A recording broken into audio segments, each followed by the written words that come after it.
स्वार्थी पुत्र। एक बार पिता और पुत्र जल मार्ग से यात्रा कर रहे थे और दोनों रास्ता भटक गए।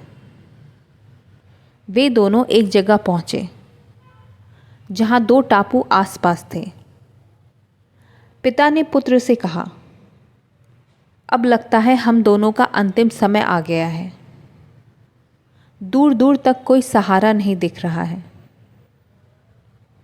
अचानक उन्हें एक उपाय सूझा। अपने पुत्र से कहा कि वैसे भी हमारा अंतिम समय नज़दीक है, तो क्यों ना हम ईश्वर की प्रार्थना करें। उन्होंने दोनों टापू आपस में बांट लिए, एक पर पिता और एक पर पुत्र, और दोनों अलग अलग ईश्वर की प्रार्थना करने लगे। पुत्र ने ईश्वर से कहा, हे भगवान, इस टापू पर पेड़ पौधे उग जाएं, जिसके फल फूल से हम अपनी भूख मिटा सकें। प्रार्थना सुनी गई। तत्काल पेड़ पौधे उग गए और उसमें फल फूल भी आ गए। उसने कहा, ये तो चमत्कार हो गया।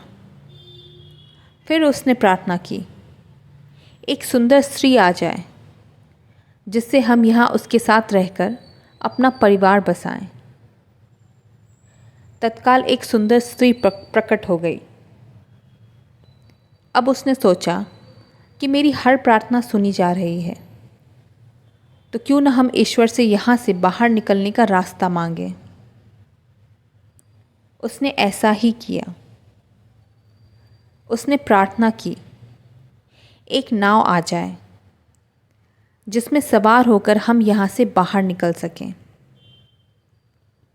तत्काल नाव प्रकट हुई और पुत्र उसमें सवार होकर बाहर निकलने लगा।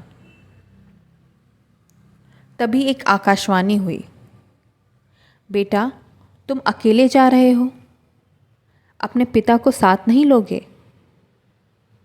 तो पुत्र ने कहा, उनको छोड़ो, वो इसी लायक हैं। प्रार्थना तो उनने भी की, लेकिन आपने उनकी एक भी नहीं सुनी। शायद उनका मन पवित्र नहीं है, तो उन्हें इसका फल भोगने दो ना। आकाशवाणी कहती है, बेटा, क्या तुम्हें पता है कि तुम्हारे पिता ने क्या प्रार्थना की? पुत्र बोला, नहीं। तो सुनो, तुम्हारे पिता ने एक ही प्रार्थना की, हे भगवान, मेरा बेटा आपसे जो मांगे उसे दे देना। सीख।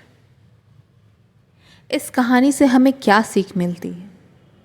इस कहानी से हमें ये सीख मिलती है कि हम कितने भी बड़े क्यों ना हो जाएं, हमें अपने माता पिता से ना ही दुर्व्यवहार करना चाहिए और ना ही कभी उनका तिरस्कार करना चाहिए, क्योंकि माता पिता से बढ़कर अपने बच्चों का भला कोई नहीं सोच सकता। इसलिए जितना संभव हो सके हमें अपने माता पिता की सेवा करनी चाहिए और उनका सहारा बनना चाहिए।